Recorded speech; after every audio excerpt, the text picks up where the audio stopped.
So in this video, I'm going to show you how you can connect your domain name to your hosting account in just 2 simple steps. Hi guys, I am Niraj from BloggerSprout, and in this video, I'm going to take you step by step in a simple way how you can connect your domain name very easily. So first of all, before we connect the domain name, we should know how it gets connected. So a domain name gets connected to the hosting account by using the name servers. Yeah, name servers are just like a domain name, which means it's like a website like www something, and that's called a name server because that's makes a bridge between your domain name and your hosting account. So in my case, I'm going to use NameCheap and Hostinger since I use these two very frequently, as NameCheap provides really cheap domains with services like premium DNS and privacy protection just for free, and the price is really low. So if you want to get a domain name for yourself, you can check the link in the description. And also I use Hostinger as my hosting account because you know about the Hostinger. They are a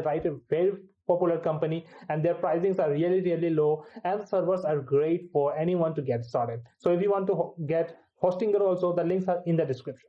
So let's get started. So I have logged into my Namecheap account, and from Namecheap account you can see I have clicked on domain list and I have chosen the domain. So in my case, the domain is growthblogging.com, which is one of my websites, and from here I have chosen the name servers. In name servers, you need to choose custom DNS from the drop down, and once you choose the custom DNS, you will get 2 empty fields. So these 2 empty fields are nameserver 1 and nameserver 2.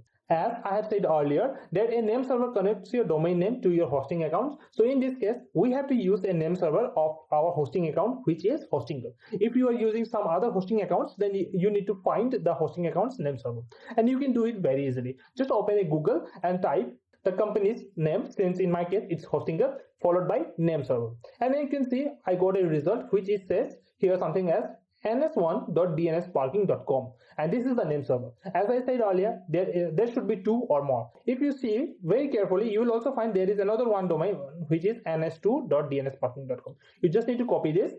After copying, just come here and put it right in this place, which is the name server 1 and then the name server 2, and followed by it, just click on this tick mark.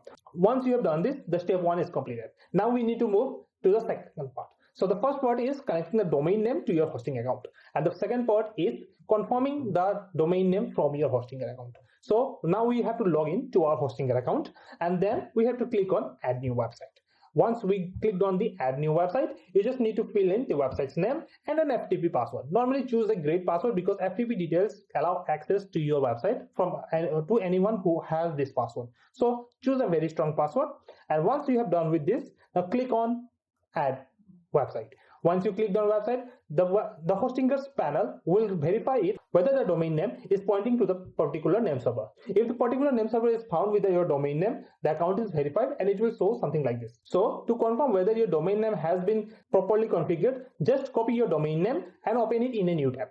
If you see there is an empty page of your hosting account, that means that your domain name has been linked to your hosting account. So these 2 simple steps allow you to connect your domain name to your hosting account very easily in just 2 steps. If you are using any other company to buy your domain name or to your hosting account, then the process is pretty much very simple. The setting fields are almost similar. All you need to know is where can you put the name server on your domain name and what is the name servers of your hosting account. If you know these 2 simple details, then you can easily connect your domain name to any hosting account in this world.